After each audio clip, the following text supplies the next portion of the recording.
Sorry for that brief break. Anyway, I'd like to speak about Aseres and Teshuva per se. The Obviously, right after the 3-day Yom Tov went out, with all the things that were looming before Rosh Hashanah came in, things that we spoke about in our last address, very frightening things, what's going on with North Korea, Iran, Hurricane Maria. So obviously, first thing I did, like any concerned citizen, any concerned person, right after Havdalah was to turn on the news, and then I find that the world's gone crazy, particularly the world of sports, NFL, NBA, even the field of baseball, about making a matter of principle of disrespecting the flag and disrespecting the national anthem. And of course, if our president rightfully says that that's wrong, and that's in the spirit of treason, obviously, whatever the president says, the media and the mindless masses have to do just the opposite on purpose, and just to spite him. Again, we have to always try to look for hints in what's going on around us, as HaKadosh Baruch Hu is always sending us messages that, of course, as we said a few times, the United States of America and Donald Trump represent Malchus, and this is all rebelling against Malchus, rebelling against law and order. And these very same people, this is not a loose metaphor, it's not imaginative, because these very, very same people who are trying to tear down the president and tear down the whole institution of the United States of America are actively engaged in a battle against the Torah and a battle against HaKadosh Baruch Hu. And they're the same people that call the Torah immoral, God forbid, as we well know. So there's not some type of loose and highly speculative insight. This is actually Pasha Pshat. So I would like to discuss perhaps what we can learn from this, aside from the fact that the world's going crazy, obviously, and people are making more of an issue over kneeling by the flag, and the president's comments regarding that, kneeling in protest, I mean to say, kneeling in protest during the anthem, and disrespecting the flag, and doing the opposite of what the president said, and putting more stress on that than the devastation caused by Hurricane Maria and Irma and Harvey, and of course North Korea and Iran. And I guess there's a message there, right there, without getting too deep, right? That maybe God is showing us, holding up a mirror to us, that we have our priorities screwed up, just like in the world of media, right? The real issues and the real needs are being totally ignored for a verbal war, right? Maybe we are that way ourselves, that we're constantly getting more upset or more excited, or investing more energy in fake things, as opposed to investing in real things, investing in our Avodas Hashem, which is the whole purpose why we were born. It's the best way to spend your time in this world, is in the learning of the Torah and service of HaKadosh Baruch Hu. It's the best way to spend your time here, and it's also the only thing you have left after whatever time God grants you on earth is over. The only thing you take with you is your mitzvahs and your Torah that you learned, and the service of Hashem that you did, and the good deeds that you did. And we should maybe learn from the craziness around us, that we should not, that maybe if this is happening, it's a sign that that's God's holding up a mirror to us, and maybe we're that way also. We have our priorities all screwed up, just like the outside world is engaged in a crazy ideological war and not ignoring the real issues and the real people in need. Right? And these athletes that are disrespecting the flag, how many poor minorities have, minority children have they helped? How much charity do they give? Right? How have they actually helped? Who are they helping? They're just making cynical use, of minority kids who they don't even know, right? And don't really care about, using them as an excuse to disrespect the institution of the United States of America, and and everything that it means, one nation under God.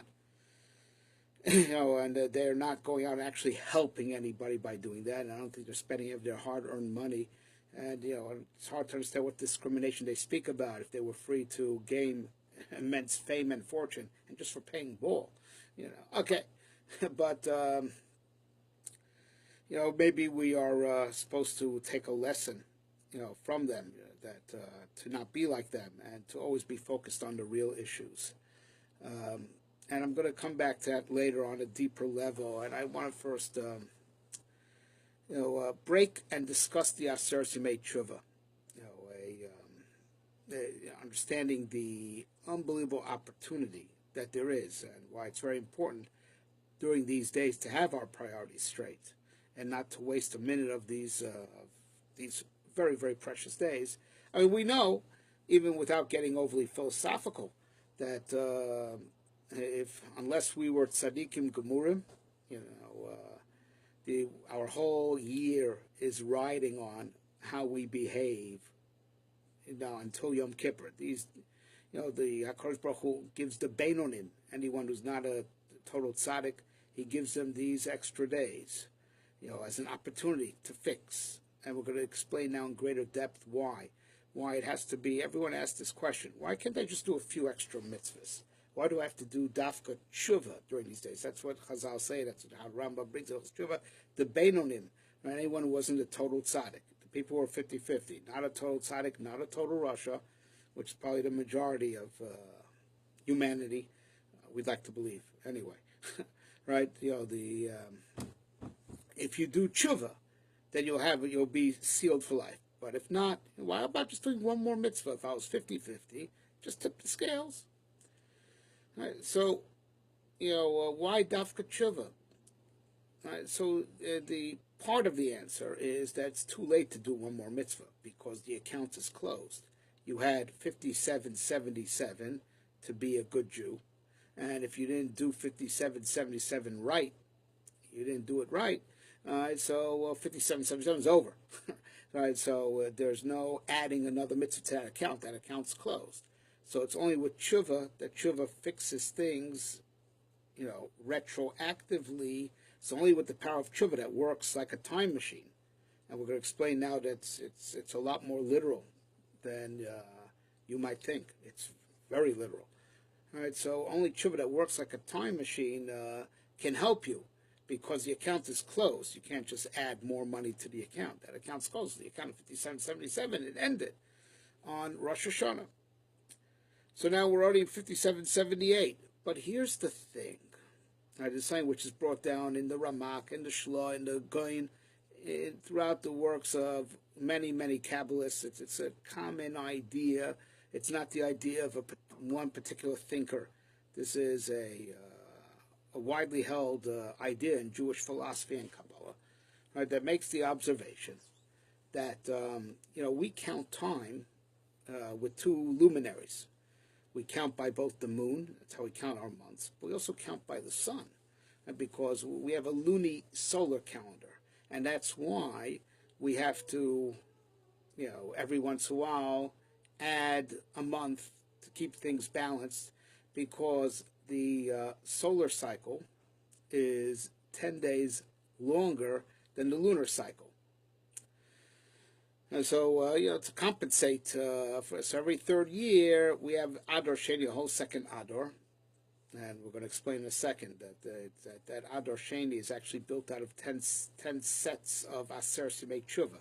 Excuse me, 3 sets. 3 sets of Aseres Yemei Teshuva that make the 30 days of Adar Sheni.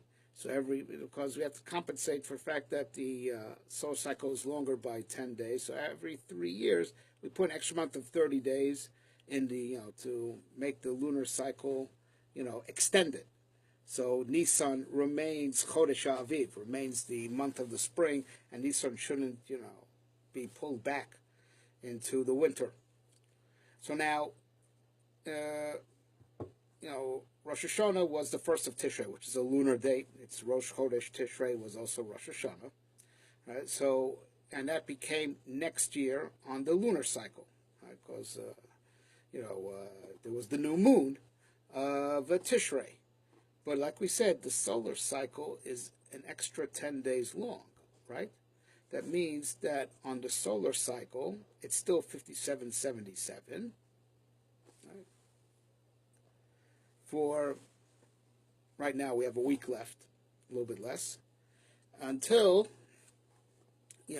come Yom Kippur, the 10th of Tishrei, then it's already 5778, both on the lunar cycle and on the solar cycle. Right, but right now we're in a twilight zone. Yes, it's 5778, because we count by the moon. That's our dominant way of counting. But we have to keep it balanced with the sun, right? And the solar cycle is lagging behind by 10 days. So it catches up on Yom Kippur. Yom Kippur is the great day of unification. Right? But there's this time period. It's a twilight zone, literally twilight zone. That it's the time between 5777, 5778. That lunar cycle speaking, it's 5778. But solar cycle speaking is still 5777. Right? The sun hasn't gone full circle until Yom Kippur. And that's why, say the Sfarim, an amazing thing, right? That in a regular lunar year, there are 355 days, which is Gematria Shana. Gematria year, 355. That's Shin Nun Hey, Shana. There's 355 days, but that's on the lunar cycle. Right, on the solar cycle is an extra 10 days. And so the solar cycle is still trying to catch up during the Aseres and Teshuva. It means on the solar cycle, it's not a full, a whole year hasn't passed yet. It makes a full revolution, 10 days later. Right?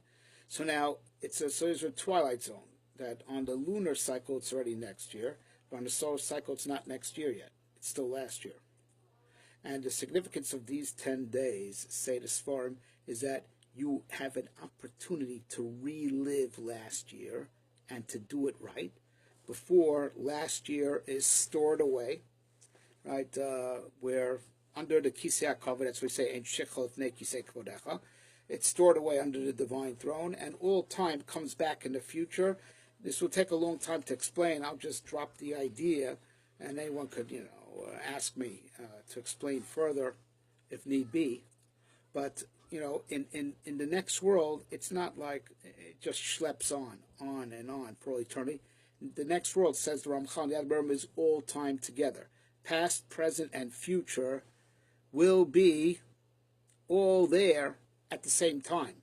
In Netzach, in eternality, it's past, present, and future together, and that's why in the eternal world, we don't have any more questions of why God did this, why God did that, because we see the past and the future all together, and we see all the pieces of the puzzle together, and there's no more mystery. He did that because it facilitated that, and that was a tikkun for that. When you see past, present, and future together, you live in a world of clarity, because you're not seeing fragments, you see the whole picture.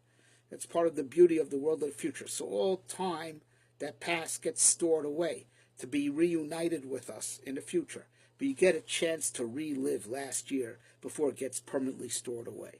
Because we know, what's tshuva? You say you have to do tshuva. You got to do tshuva. Well, tshuva, everyone knows, is to be different from now on. Well, start now. You get a chance to relive last year. And that's what God really wants. He doesn't want you to add money to your account. He wants you to do 5777, right? So he says, you know what, I'm going to give you 5777 in condensed form. Because it's not fully 5778 yet. Because on the solar cycle. So you know what, during this time where it's only partially 5778, the first 10 days of 5778 is really 5777 in review. Which means, think about this for a second. Every day of Aseres Teshuva is worth 35 days. 35 and a half days. Every single day of Aseres Teshuva. It's worth 35.5 days. These are very valuable times because our living, the way we lived in Aseres Teshuva, is like we're doing last year over again. And the way we do it in Aseres Teshuva, that's the way it's going to be remembered by God. That's how it's going to be stored away for the future when it becomes reunited in the eternal world, when it becomes reunited and unfolded together with all of time that ever was. So it's very important during these days not to waste a moment,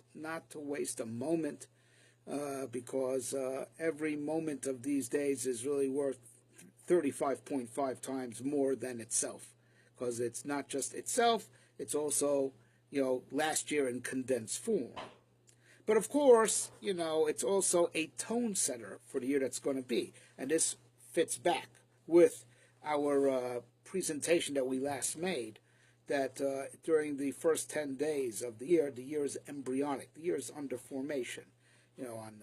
On Rosh Hashanah, we pledge our allegiance. And, and it's amazing that the world now is against Pledge of Allegiance, right?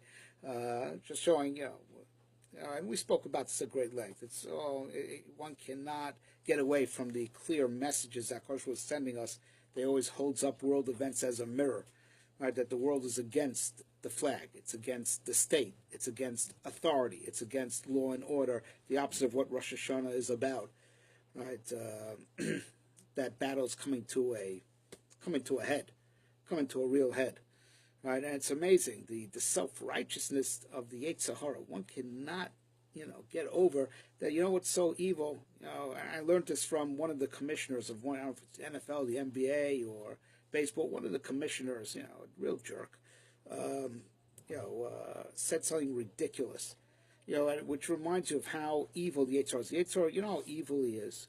He is so evil that not only does he do bad, but he also has the audacity to call himself good and the truth, right?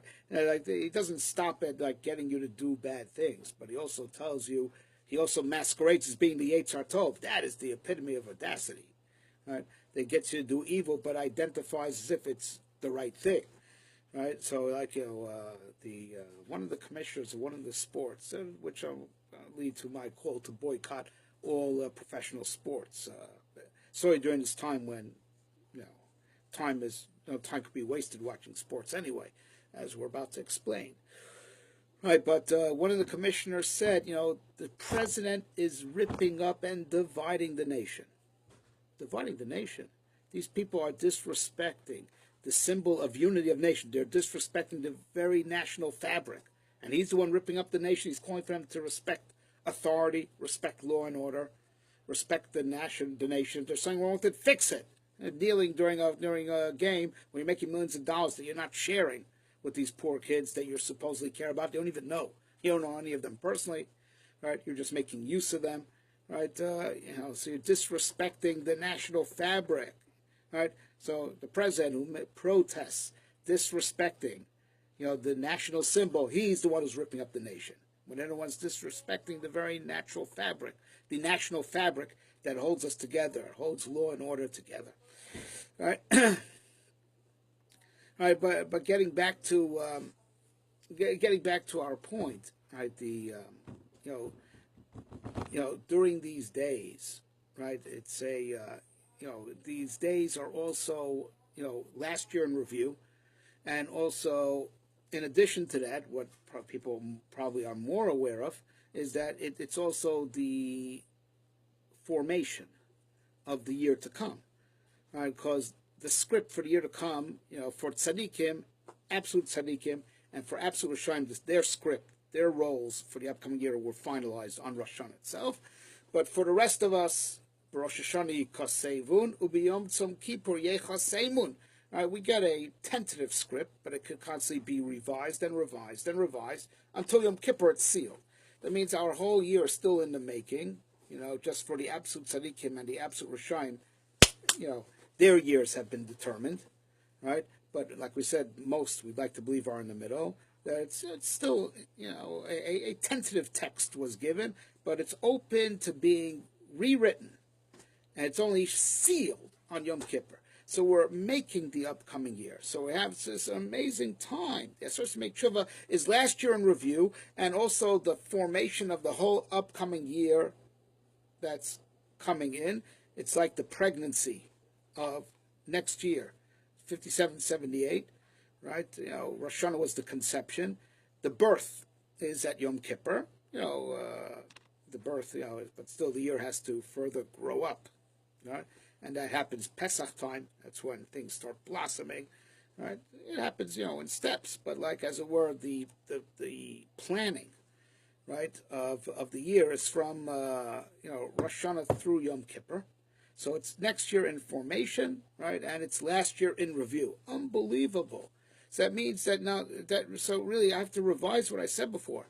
Every day is really worth 76 days. How so? Because it's last year in review, 35.5 days for that, and it's also setting up what next year's going to look like, right? So every day is really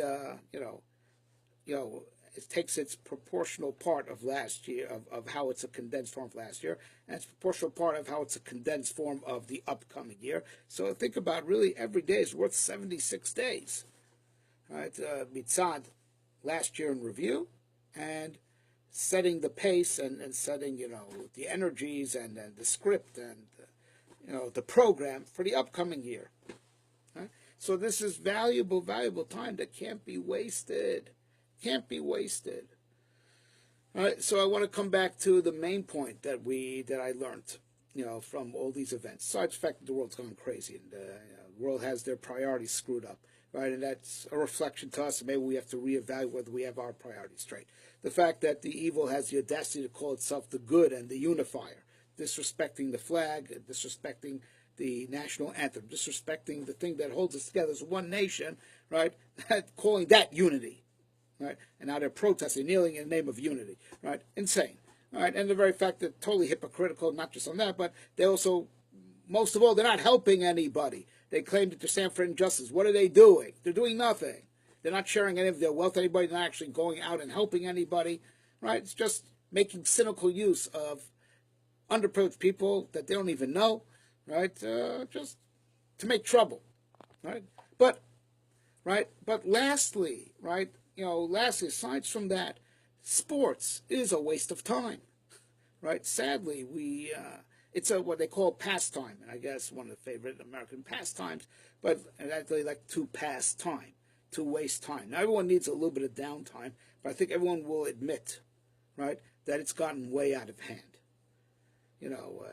All the different teams and all different sports channels, and take a look. These are the two areas of industry that are most actively pushing the leftist anti-Torah agenda, which, and part of their war against all law and order is to take down the president and to take down the United States also. That's the entertainment industry, and that's the sports industry, right? Generally speaking, they're all called entertainment. They're all called pastime. When you're doing nothing productive, you're watching someone else play ball. And even that other guy who's playing ball. What's so productive about playing ball? Now, we need some downtime, I admit it, but I think it's gotten way out of hand. And these people, for just playing ball, are being way overpaid. Way overpaid. And I hope the American people get their sanity back and boycott them for their disrespect of the flag and the country and the president.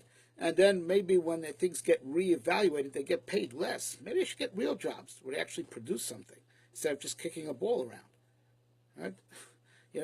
But we're not even doing that. We're just watching them, right? And entertainment, what's that? That's really nothing. These things, they are dirty, but even when they're not dirty, right? It's just a waste of time, And we have however many years that God gives us to learn all of Torah, to do mitzvahs. The Goyen says in the Sefer Mishnah we have to fix all our midas, and that's why we have lifespan. To work on our midas, that we're busy with character refinement, mitzvahs, limud Torah.